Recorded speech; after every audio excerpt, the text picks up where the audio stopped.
When Winston Churchill appeared on the balcony of Buckingham Palace in May 1945, he had just led Great Britain through the greatest war in history.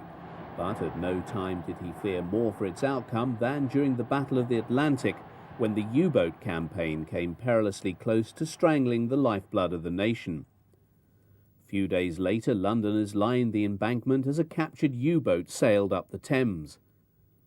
For many in the crowd, it represented the submarine menace that had nearly defeated Great Britain twice within a generation. It was the desire of Kaiser Wilhelm II to see the German Navy transformed into a mighty fleet, able to challenge Great Britain as the world's greatest naval power, that served as a major factor to the outbreak of war in 1914. It was Admiral von Tirpitz who, as the architect of this high seas fleet, designed it to deter any of Germany's rivals from going to war with it, but failed monumentally. The staggering investment by Germany in naval power before 1914 was seen by Great Britain as a direct threat to her vital interests, especially as the main German fleet ship, such as the König-class battleship, seen being launched here in 1912, had range enough only for combat in the North Sea. Amid the launchings of a mass of vessels, investment in the new torpedo-armed submarine was not great. Indeed, when war broke out in 1914, Germany possessed just 29 U-boats. This was smaller than the number serving with the French or Royal Navies. It was to be the facts of Germany's highly unfavourable geopolitical position in the face of a distant blockade and the high seas fleet's inability to break the Royal Navy's stranglehold in the North Sea that would force a turn to the U-boat as the only naval weapon possessed by Germany that could neutralise her greatest enemy. It was ironic, therefore, when it was this Cinderella branch of the Navy that brought forth Germany's first publicly acclaimed war hero in the person of Kapitaen Lieutenant Otto Weddigen. Indeed, his exploit was such as to call forth the need for German filmmakers to reconstruct the events that led to his rise to national prominence in one of the first propaganda films to emerge in Germany in 1914 and be shown in cinemas all over the nation to boost support for the war effort. As such, it was to prefigure the media attention paid to Admiral Doenitz's Grey Wolves in the Second Great War, in which German submariners were to play such a vital role a generation later. When war broke out in August 1914, the first naval moves employing submarines were tentative, reflecting the uncertainty either side still felt about the employment of this new underwater weapon and the fragility of these early submarines.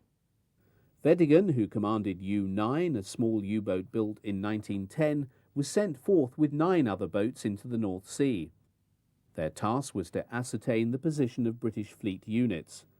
To that end, they were instructed to proceed northward to the Norway-Orkneys line, which was the most distant objective that these boats had yet been sent. Weddigen's U-9 broke down on the second day of the sortie. Other units, however, reached the objective. One boat, U-15, was spotted on the surface by the cruiser HMS Birmingham and was rammed and sunk. When the survivors returned to port, it was discovered that U-13 had also been lost. On the face of it, this initial U-boat mission was seen to be a failure, with 2 valuable boats lost. However, the British noted that these submarines had been operating much further from their bases than was thought possible. They also deduced, in the light of the ramming of U-15, that surface vessels had little to fear from these submarines. It was this belief that Weddigen was so soon to disabuse in his next cruise. Weddigen set forth on his second sortie into the North Sea some weeks later. On the 22nd of September, while running on the surface, he spotted the smoke of 3 warships. Submerging his vessel, he approached them and identified them as 3 12,000-ton British armoured cruisers, the Aboukir, Cressy and Hague. Weddigen approached each vessel in turn and torpedoed them. One after the other they went to the bottom. Few survived as 1,100 men went down with their vessels. Other captains were later feted by the press. Max Valentina, commander of U-38, acquired a reputation for killing. Von Arnaud de la Pierre was the highest-scoring U-boat ace in either war. After the Battle of Jutland in 1916 and the failure of the High Seas Fleet to defeat the Royal Navy in the North Sea, the Germans decided that only an assault on the sea lanes providing for Britain's economic existence could bring that power to her knees. For the next 2 years, there was a sustained assault on the merchant ships bringing goods to Britain's shores. Losses were phenomenal. In the first 4 months of 1917, 1.25 million tons of shipping were sunk. This figure rose by a further 1.5 million tons in the next 4 months. Such losses were bleeding white Britain's merchant marine. Her shipbuilding capacity, although large, could not cover such losses. Almost all merchant ships sailed alone, and opposition to the introduction of the convoy system by the First Lord of the Admiralty, Lord Jellicoe, allowed such losses to continue. It was only in the last 4 months of 1917 that convoying was extensively introduced, and a corresponding reduction in merchant shipping losses was achieved. U-boats were now forced to come to the convoys to find victims and confront the escorts. In consequence, the graph of U-boat losses now began to climb, and in 1917-18, the Germans lost a total of 150 subs and their crews, a rate they could not sustain. With the routes across the Atlantic now more secure, the tempo of American supplies and troops began to increase, and by June 1918, the convoy system had won the long battle with the U-boats. With the submarine campaign brought to an inglorious end, Germany had effectively lost the war, even though fighting continued until November. The price of victory in the Atlantic and around the coast of Britain had been very high, and the U-boats had, indeed, come close to starving England into submission. Under the terms of the armistice with Germany, which came into effect on the 11th of November 1918, the German Navy was ordered to hand over 176 U-boats to the Allies at Kiel. By December the 1st, 122 had arrived at Harwich to be divided up among the Allied powers. Many went straight to the breakers' yards. However, a number ended their days serving in the navies of their former enemies.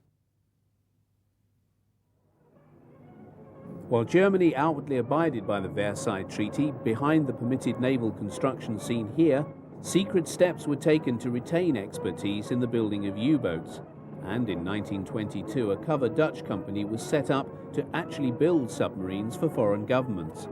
By 1927 the Navy had a secret U-boat technical section, and by the 1930s all was in place to permit the rebuilding of a submarine arm if the political will appeared.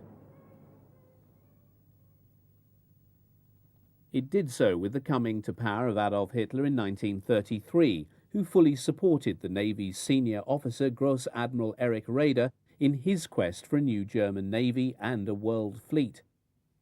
Raeder discovered early on that Hitler was not keen on allowing a rapid growth of the Navy for fear of once again alienating Britain. Hitler actually wished to avoid conflict with England and was for this reason happy to enter a naval agreement with her in 1935. This fulfilled two requirements. It allowed Germany to rebuild its navy and launch new ships, but only to 35% of the Royal Navy's total strength. By this means, Hitler hoped to prevent the political alienation of England. Significantly, the Germans were permitted to build the same number of U-boats as the Royal Navy.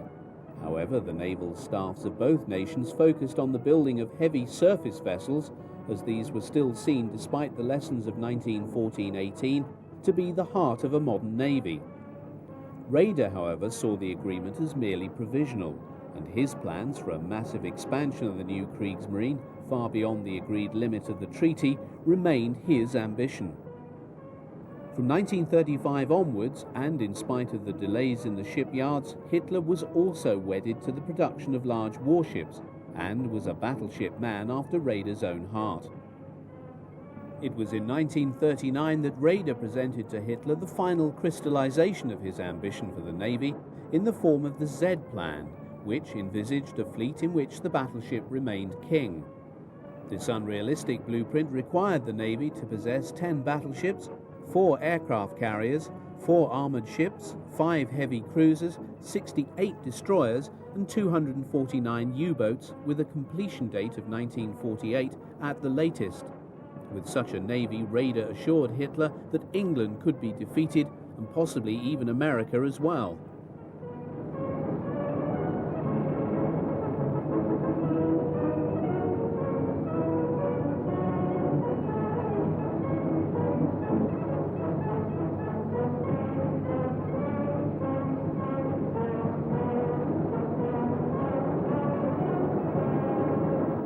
"11 days after the naval agreement, the first U-boat since 1918 was commissioned at Kiel. In September 1935, Hitler appointed Karl Doenitz as Fuehrer der U-boot. Like many who had served in the submarine arm in the Great War, Doenitz remained convinced as to the military effectiveness of the underwater craft. There is little doubt that he supported the Nazis and willingly followed Hitler in a career that would take him not just to commander of the Navy, but to Hitler's chosen replacement as Fuehrer of the German people in 1945. Doenitz emerged as a single-minded and vocal champion of the U-boat arm. He strove to hone his young fleet into a highly effective fighting force in the years before the war. Great War U-boat operations led him to identify two requirements that must underpin future submarine strategy. The first was tonnage warfare, i.e. sink 750,000 tons of British shipping every month for a year, then England must surrender. Secondly, employ submarine wolf packs against the convoys.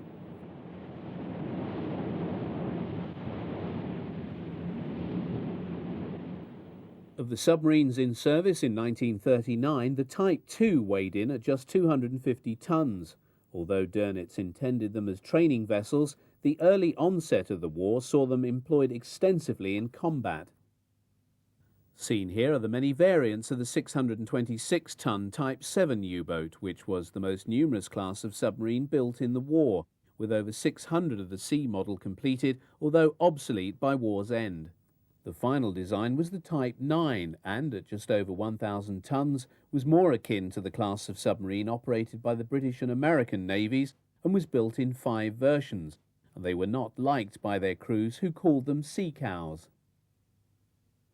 When in mid to late August 30 U-boats were dispatched to the Atlantic and North Sea, neither Raeder nor Doenitz saw their deployment as preparations for a new conflict.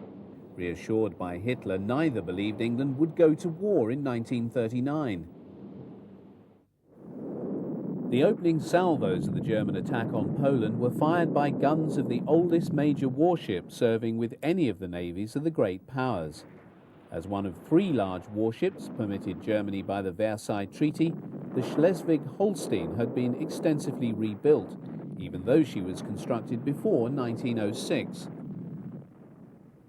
As the mobile forces of the Wehrmacht tore into Poland under an air umbrella provided by the new Luftwaffe, the political consequences of Hitler's decision to invade his eastern neighbour followed, with Great Britain's declaration of war on Germany on the 3rd of September.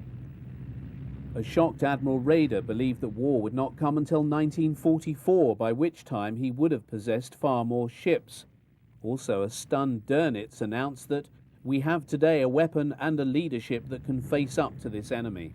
The war will last a long time, but if each does his duty, we shall win."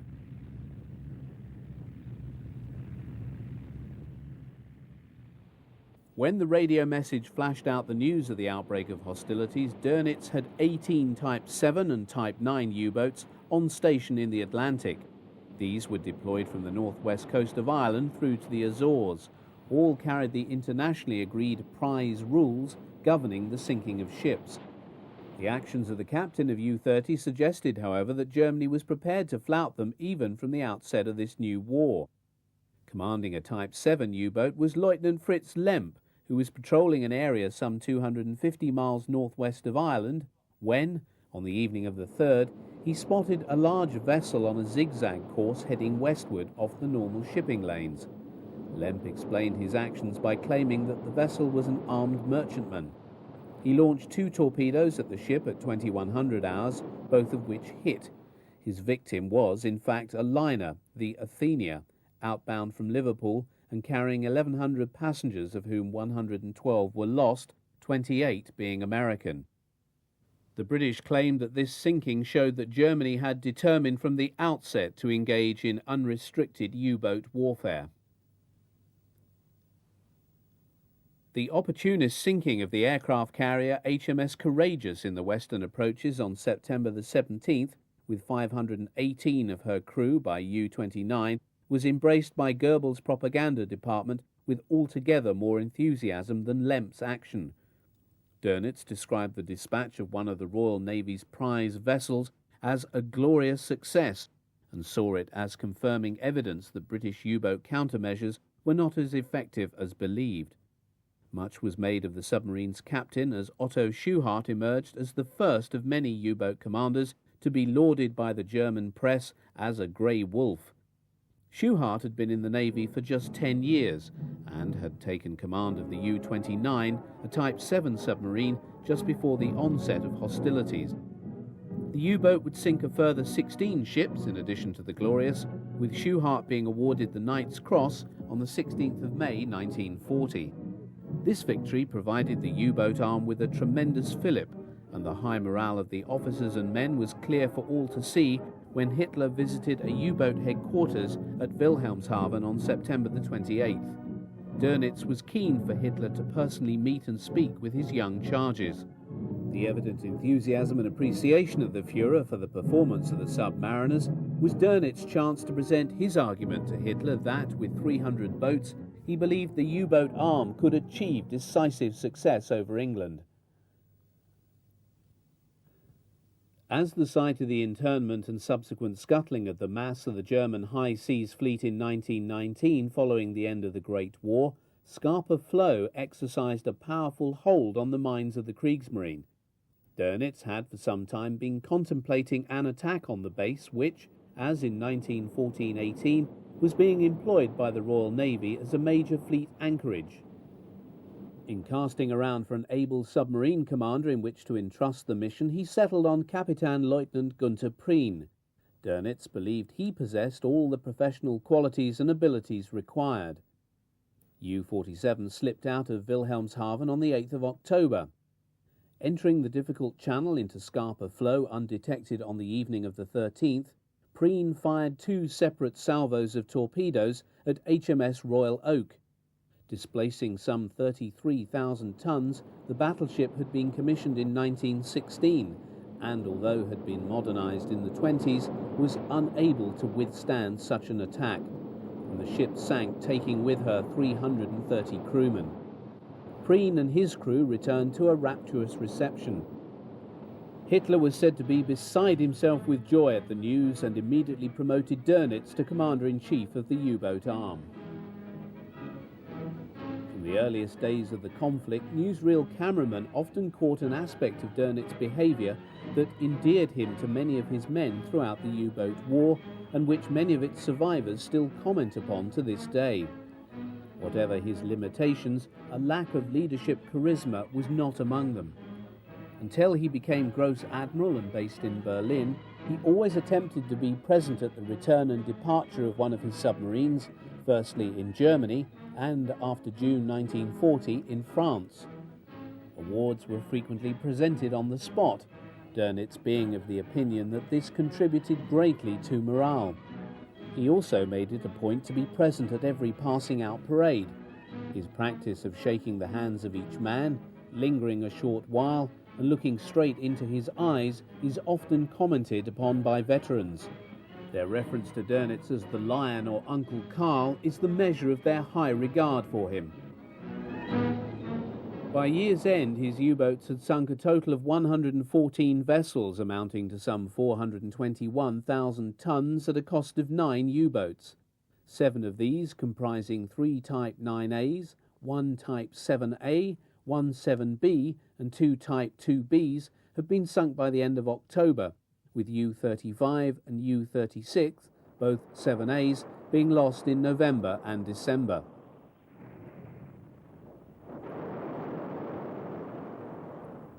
The winter of 1939-40 was extremely cold, the sea around Wilhelmshaven and Kiel being heavily iced, with passages for returning U-boats having to be created by destroyers. When U-48 passed the Fair Island Channel on the 19th of December 1939 on its return passage, there were no U-boats at all operating in the Atlantic. Such was the consequence of a production program that had only manufactured enough new boats to replace those lost since September. This was allied to a chaotic dockyard system which took too long to repair and return vessels to service. The exceptional weather caused the delay in the dispatch of boats for training and combat patrols during January. In the meantime, the newsreel had caught the return of U-48 after a successful cruise. Admiral Doenitz was, as usual, on hand to welcome the crew home, talk with them about their experiences and present awards.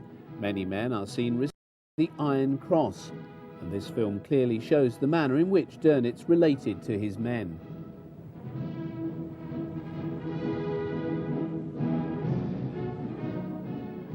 Awarded the Knight's Cross some months later in March 1940 for his successful command of U-48 was Herbert Schulze. During its first 4 cruises under Schulze, U-48 sank 16 ships, amounting to some 109,074 tons. His final tally was 28 vessels, and he survived the war.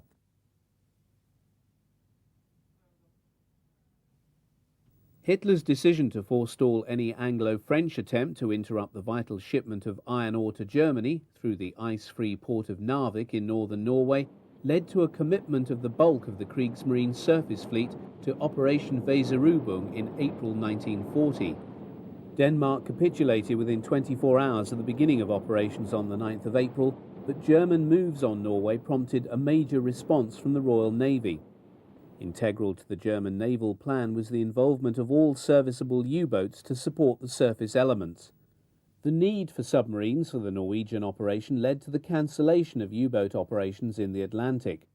For the period of the campaign, they were to forego attacks on ordinary shipping and concentrate on the defence of the Norwegian area and attacks on enemy warships and transports.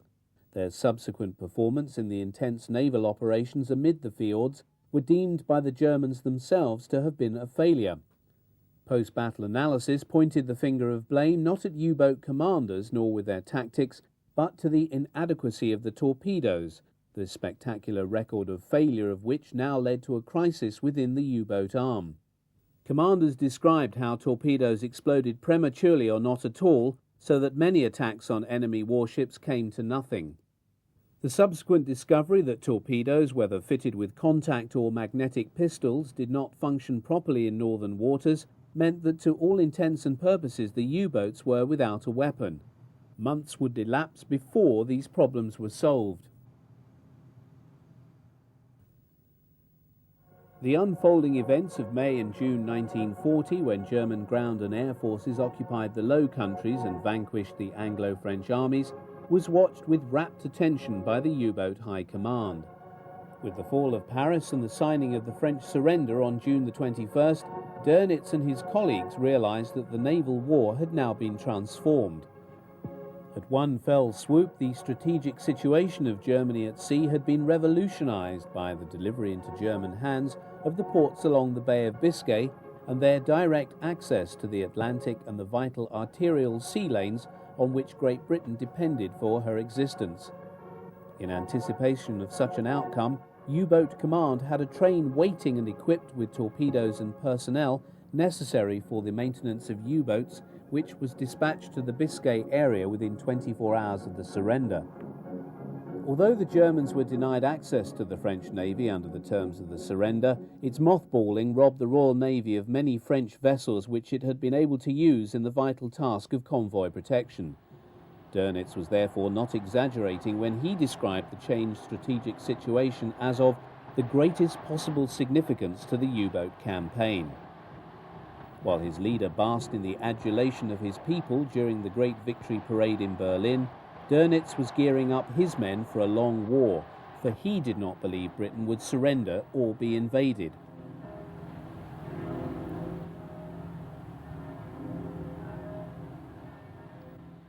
In practical terms, basing submarines on the Biscay coast saves some 450 miles on the northern convoy route from Wilhelmshaven or Kiel. More important for Doenitz, however, was the time saved in the coverage of that distance. A week was saved, resulting in a raising of the number of U-boats available for the operational area in the Atlantic by as much as 25% per month.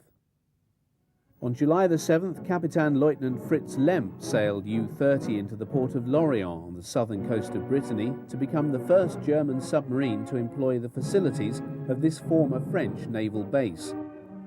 This port was to become one of the primary bases from which many U-boats would sortie into the Atlantic in the months and years to come. Arriving shortly thereafter was submarine UA, originally built for Turkey and taken over by the Kriegsmarine. At the quayside to greet both returning crews was Doenitz, who was shortly to move his U-boat headquarters from Wilhelmshaven to Lorient. He greatly approved of the facilities of the base, observing that they were superior to those of the overburdened yards in Germany. At first, the facilities were used to resupply and rearm the U-boats. G7 torpedoes, manufactured and then delivered by rail from Germany to Lorient, are being loaded onto a U-boat soon to depart on a new cruise. The primary disadvantage of Lorient and of the other bases that came online later in the year was their close proximity to England, as they were well within range of RAF bombers. Indeed, it was Hitler who first broached the subject of providing the new U-boat bases with permanent protection later in 1940, and authorized the construction of the great concrete pens that were to become so much a feature in the Biscay bases by 1943. Shortly after his arrival with U-30, Lemp was transferred to take command of the U-110, a longer-ranging Type 9B U-boat. It was while in command of this submarine that he was killed when the vessel was forced to surface by two Royal Naval destroyers when attacking convoy OB-318 off the Azores in May 1941.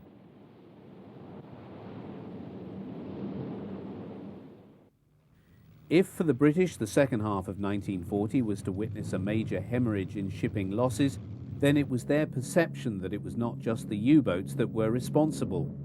Casting a great shadow over the sea lanes was the Focke-Wulf Condor, a former airliner built before the war for Deutsche Lufthansa and modified to serve as a long-range patrol aircraft over water. Although carrying a relatively small bomb load, the heavy onboard armament and long range of the machine allowed Condors to fly far out to sea, way beyond the ability of the RAF, to offer air protection to merchant ships, which subsequently became easy prey for this four-engine Predator. The very small numbers of Condors available equipped the first Staffel of Kampfgeschwader 40 based at Bordeaux, from which they began operations in June 1940. Nevertheless, the rising number of ships sunk by Condors from June onwards led Churchill to describe the aircraft as the scourge of the Atlantic. While Doenitz was pleased that these aircraft were proving so successful, the Condors nevertheless symbolized for him a fundamental problem facing his ability to direct the operations of his U-boats in the location of convoys. In clear visibility, which was somewhat rare in the North Atlantic, the smoke of merchantmen could be seen from the conning tower of a U-boat up to 50 miles away. But on most days there was a heavy swell and visibility was poor, leading to convoys slipping past. Ever since 1938, Doenitz had been pressing for the Navy to possess its own long-range reconnaissance aircraft that could be employed to work as spotters for his submarines. Hermann Goering, as head of the Luftwaffe, had set his face totally against such a proposal. Even with the introduction of the Condor over the Atlantic, Doenitz could not direct the operations of KG-40. In December, he had reported that KG-40 was independent and cooperation with the formation was only due to personal contact, and that just one Condor was available daily. When, in January 1941, Hitler sanctioned the subordination of one KG-40 to Doenitz to provide reconnaissance for U-boats, Goering tried vigorously to get him to give them up. For Goering, denying the Navy an air arm was more important than aiding the U-boat war. As it was, the Condor U-boat relationship ultimately proved a failure. It is hardly surprising that the period between June and October 1940, during which the U-boats carried out a veritable slaughter of merchant shipping en route to the United Kingdom, corresponded to that nation's moment of greatest peril. In the face of the imminent threat of invasion of the home island, virtually all air and naval assets were pulled back to lend assistance to those already tasked with opposing a German seaborne landing from across the Channel. The upshot being that shipping, whether in convoy or sailing alone, did so virtually without protection. Furthermore, other French bases such as Brest, Saint-Nazaire, La Pallice and Bordeaux came on stream as U-boat bases, allowing more submarines to feed in directly to the Atlantic shipping lanes. This culmination of factors in favour of Doenitz boats became all too apparent in this period, so that it was subsequently referred to by the U-boat commanders as the first of the happy times. For the loss of 6 of their own number, the U-boat sank 275 vessels.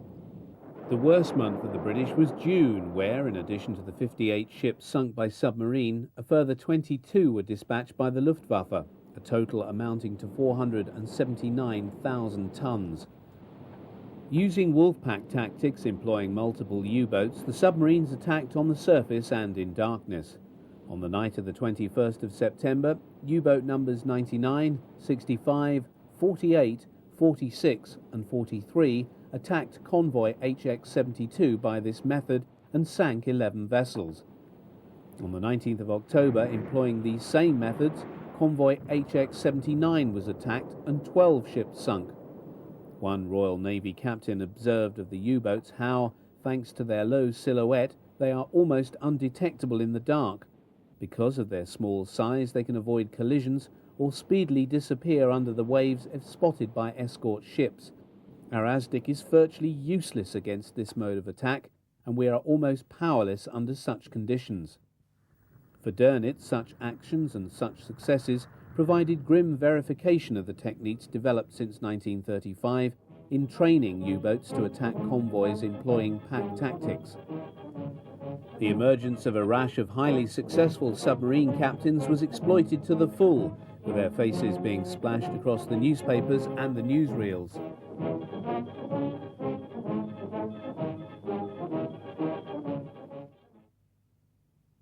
Joachim Schepke, commander of U-100, who had sunk a grand total of 35 ships by March 1941 when he met his death. Wilhelm Lieber, who sank 32 ships totaling 168,000 tons as commander of U-38 through to June 1941.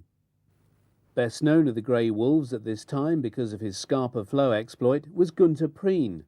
If June 1940 recorded the highest monthly shipping loss of the war, with 284,000 tons sunk, Prien accounted for 66,587 tons. Returning to Lorient is U-99 and the mount of corvette Kapitaen Otto Kretschmer, the one-shot ace who was Germany's most successful U-boat commander of the war, with a final tonnage tally of 314,000 tons. He took command of U-99 in April 1940, after 9 cruises in U-23, in which he had sunk 9 vessels. In the 3 months from June 1940, Kretschmer carved out a name for himself, and when awarded the Knight's Cross on August the 4th, he'd sunk 117,000 tons of shipping. It was against this desperate backdrop of sinkings that President Roosevelt signed the Lend-Lease Act, permitting the export of large amounts of war material to Britain to aid her fight against Germany. While the USA was neutral, Roosevelt was mindful to extend to Britain all aid short of war to ensure her survival.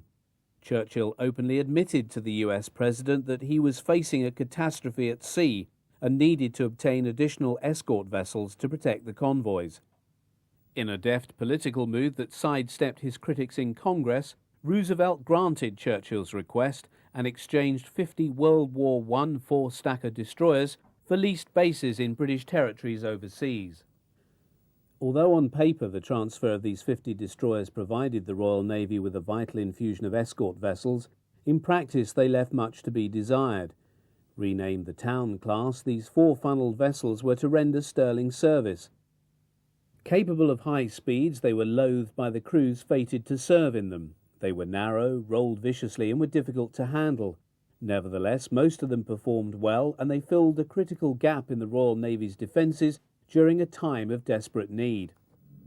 The Sunderland flying boat, which along with the American-built Hudson patrol bomber was the only truly modern type operated by RAF Coastal Command in 1939 and was by 1941 available in far more numbers. With a maximum range of 2,900 miles, the Sunderland was the only type that could fly far out to sea over the convoy routes. It was a vital weapon in the fight against the U-boat. By 1941, it had been joined by 30 examples of the US-supplied consolidated PBY-5 Catalina flying boat. Although slower than the Sunderland, its range was greater, allowing it to stay on station and shadow convoys for long periods.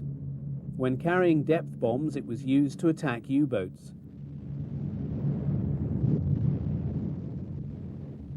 Unbeknown to the Germans, the British had achieved a major intelligence coup when they retrieved a working Enigma decoding machine from Lemp's sinking U-110 in May 1941.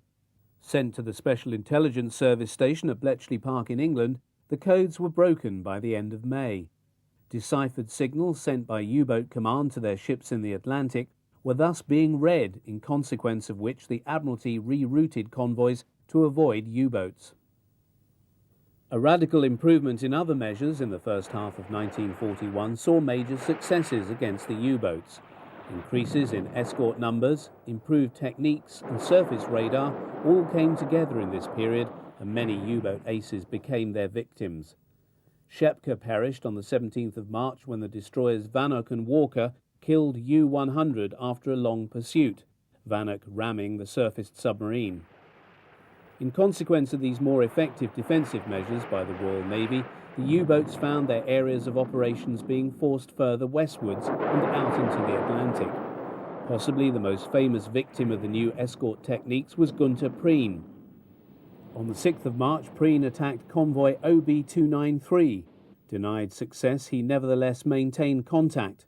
On the 8th, he fired again, but was depth-bombed. U-47 never resurfaced. Prien was killed. A week later, Kretschmer was captured after U-99 was brought to the surface when attacking convoy number HX-112. He and his crew were forced to abandon ship, and he spent the rest of the war as a POW in Canada. The extensive film taken by this newsreel cameraman when part of the crew of U-46 in the Atlantic in the second half of 1941 gives us a real insight into the routine and way of life aboard a U-boat. As part of the 7th U-boat flotilla based at the Biscay port of Saint-Nazaire, U-46 was under the command of Engelbert Endras, a noted U-boat ace. At this stage of the war, it was still possible for U-boats to cross the Bay of Biscay without attack from British aircraft, although by 1942 and 1943, the chances of traversing this area of sea without attracting a roving Sunderland was increasingly problematic. Nor would the scene of one U-boat passing another, one homeward and the other outward bound, occur very often in the future. Clearly seen on the conning tower of U-46 is the charging bull emblem which Endras had adopted from Prien's U-47.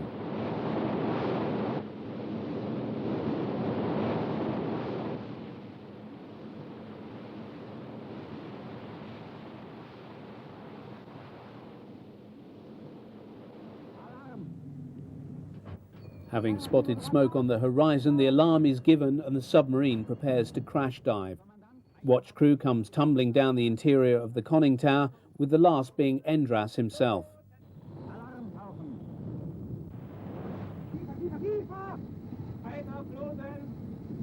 As soon as the submarine begins to dive, crewmen move to engage the electric motors as the two diesel engines used to propel the submarine on the surface are closed down. Fed by large accumulators, the electric motors allowed the submerged craft to move underwater at a maximum speed of 7 knots. It was the fact of this low underwater speed that led to attacks on convoys, which frequently moved at a slightly faster pace, being made at night when the U-boat could travel unseen at some 17 knots on the surface. It was also this low underwater speed which permitted British escorts, which could move more quickly on the surface, to hunt down U-boats underwater once their numbers and effectiveness increased from 1941 onwards. While running just below the surface, Endras orders the periscope raised to view the location of the enemy vessel.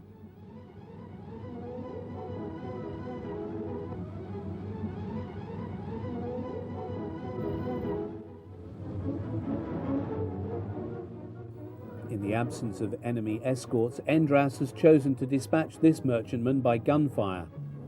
The gun crew pull out the shells for the 88mm gun, which are stored in a waterproof locker under the foredeck.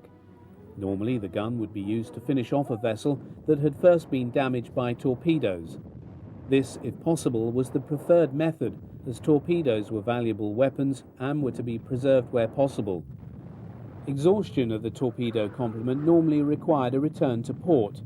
This was to a certain extent alleviated by supply ships and later Milch-Cow supply submarines. This merchantman is itself armed and is firing back at the U-boat.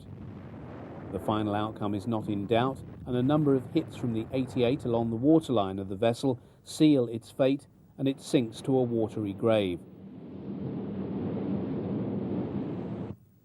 The two 6-cylinder 1400 HP diesel engines used 4-stroke oil drawn from the external hull tanks that gave the Type 7 its distinctive bulged hull. While Endras and his number 1 plot the distance to the next target, whose coordinates would have been received in code and decoded on the unseen Enigma machine, the alarm bell sounds as all activities are abandoned and the whole crew is called to action stations. The electric motors are again turned on as U-46 crash dives. The submarine now makes for the area given by the coordinates where a convoy has been spotted.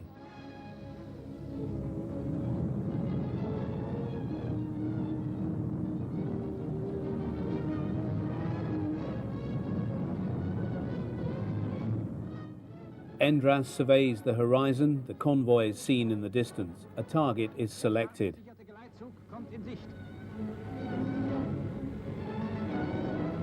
Der größte Dampfer wird aufs Korn genommen. Das Boot geht in Schussposition.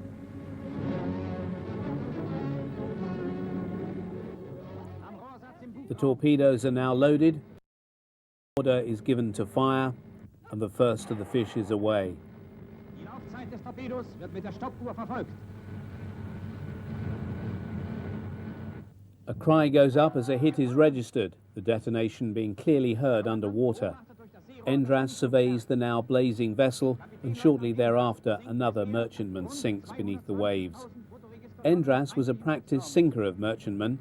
His final tally of ships sunk amounted to 142,000 tons, and he was an early recipient of the Knight's Cross, having been awarded the medal in September 1940. On this occasion, however, the U-boat is detected, either due to the wake of its periscope having been spotted, or it has been picked up by ASDIC, or both. An enemy escort vessel is bearing down on the submarine, and the cry goes out to prepare for depth charging.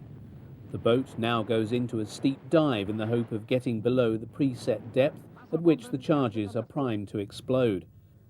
The pressure of water increases rapidly as it goes deeper, and at 150 meters it is possible to cause serious cracks in the pressure hull, leading to an inflow of water into the vessel. The exploding depth charges shake the U-boat as it continues its plunge. The crew watch the depth gauges anxiously. A close detonation causes the electric lights to flicker. The crew now turn to deal with the water that is starting to leak through a number of valves into the command area.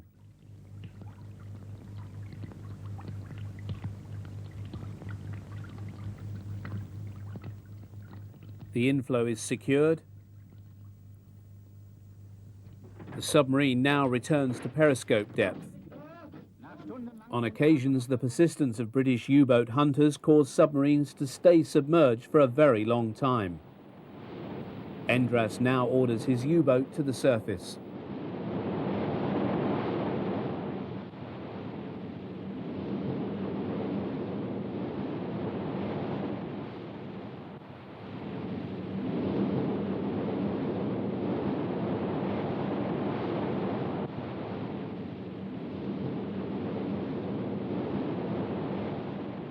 With the onset of sunset and the imminence of bad weather, the bridge crew dons waterproofs in order to stand watch.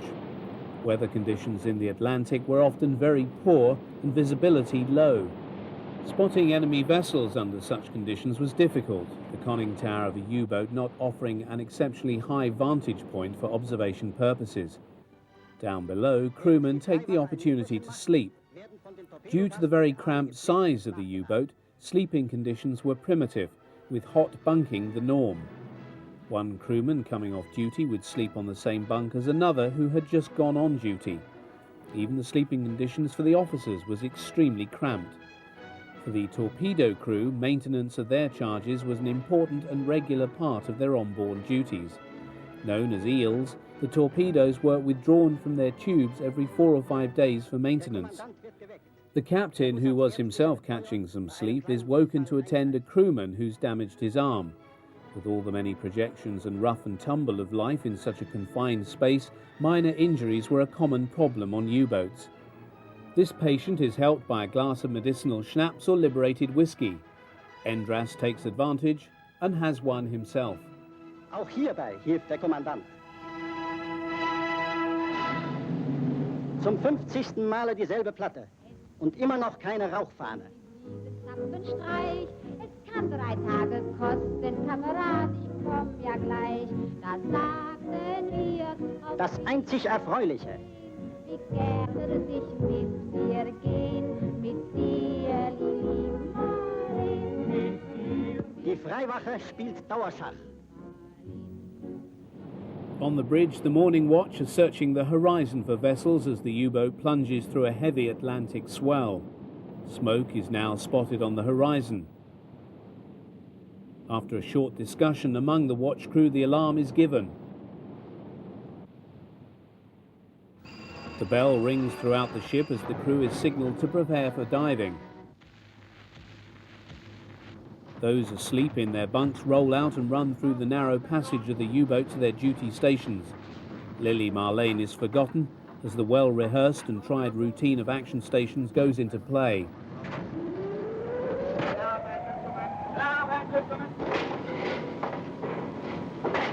Das Boot geht auf Seerohrtiefe. Loten!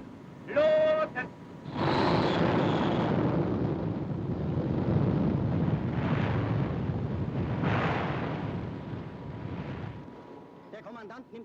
The whole process of launching is repeated.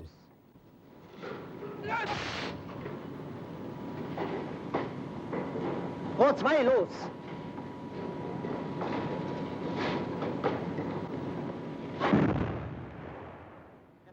On a later cruise in 1941, Endras took command of U-567, a Type 7C in which he was involved in a running battle with the escorts of convoy HG-76 in the week before Christmas. For 5 days, Endras and a host of other U-boats attacked the convoy, assisted by the Condors of KG-40.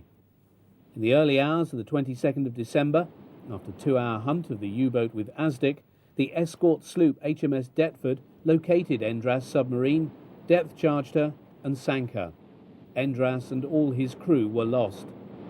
Doenitz said that he was one of the best and one of our most experienced U-boat commanders. The appeal by Doenitz to Hitler in September 1939 that 300 U-boats be built had fallen on deaf ears. The result was that it was only in mid-1941, when the window of opportunity for U-boats had already passed, that new boats started leaving the shipyards en masse. Although numbers rose from 49 to 124 boats by May 1941, and rapidly thereafter to 236 by December, the number of operational boats had not risen until February 1941 because so many were tied up in training new crews in the Baltic.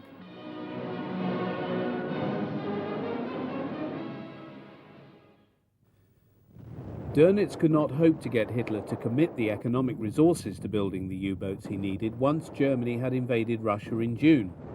Although the Fuehrer anticipated that the Soviet Union would be defeated in short order, it followed that the massive scale of military commitment to the Eastern Campaign would see the bulk of resources allocated to service the needs of the Army and Air Force in that theatre. If the Eastern Gamble was not concluded quickly, then the U-boat arm would have to compete for the limited resources of the Reich for the production of submarines in the face of an ever-widening war.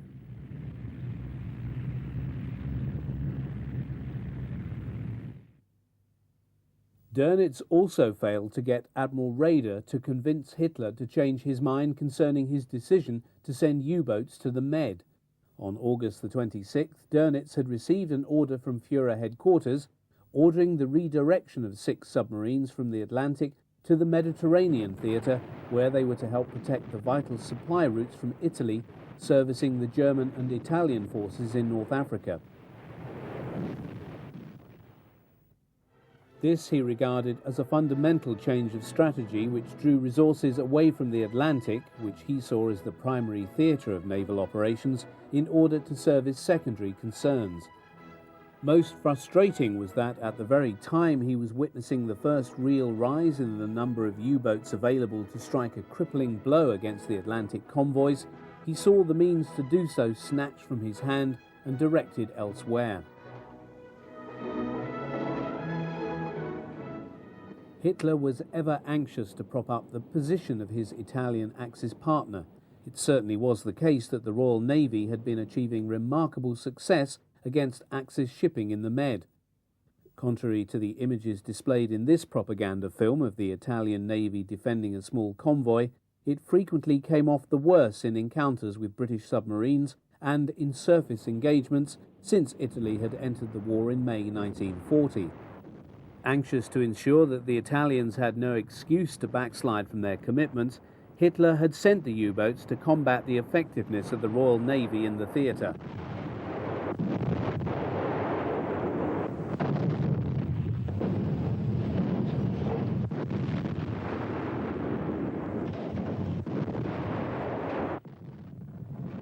The first U-boats arrived in theatre in September and were used in the port of La Spezia on the northwestern Italian coast. Nominally under Italian Navy command, they acted independently under German control, supplementing the large but relatively ineffectual Italian submarine fleet. A high-profile victim was the Royal Naval aircraft carrier Ark Royal. A part of Force H, the Ark was steaming with the battleship Malaya when it was caught by U-boats 81 and 205 on the night of the 13th of November. Heavily torpedoed, the ship's crew did their utmost to keep her afloat, but their efforts were to prove to no avail and the vessel sank. As a result, the Royal Navy had no carriers available for operation in the Med. U-81 was heavily depth-charged during the action, but escaped after more than 180 had been dropped around her. It was Kapitaen Lieutenant Friedrich Guggenberger who was acclaimed the victor, and on his return to La Spezia was feted by both the Italian and German press and was awarded the Knight's Cross for his actions.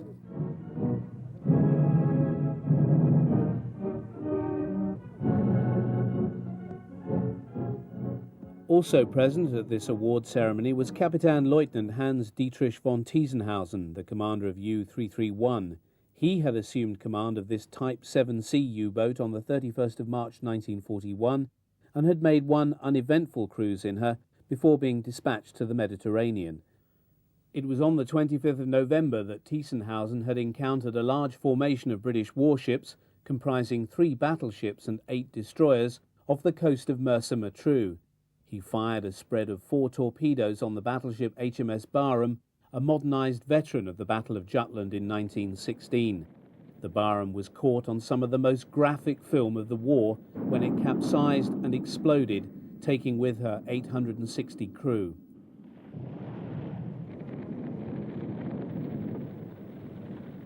Tiesenhausen was awarded the Knight's Cross for this exploit on the 27th of January 1942. Half a world away, the government of Imperial Japan had determined upon war with the USA and Great Britain in pursuit of her designs for a greater co-prosperity sphere in Asia. On the 7th of December 1941, Admiral Chiyoichi Nagumo launched an airstrike of over 300 aircraft against the US Pacific Fleet in Pearl Harbor. Catching the US defenses totally by surprise, the waves of torpedo and dive bombers sank a large number of battleships. However, their main target, the US carriers, were not present. Declaring the 7th of December 1941 to be a day that will live in infamy, President Roosevelt declared war on Japan the following day. Although Hitler had strained his utmost to avoid his U-boats provoking the Americans, so as not to give them an excuse for joining the war, it was nevertheless he who now declared war on the USA, and, ominously, the grey wolves were about to be let off their leashes.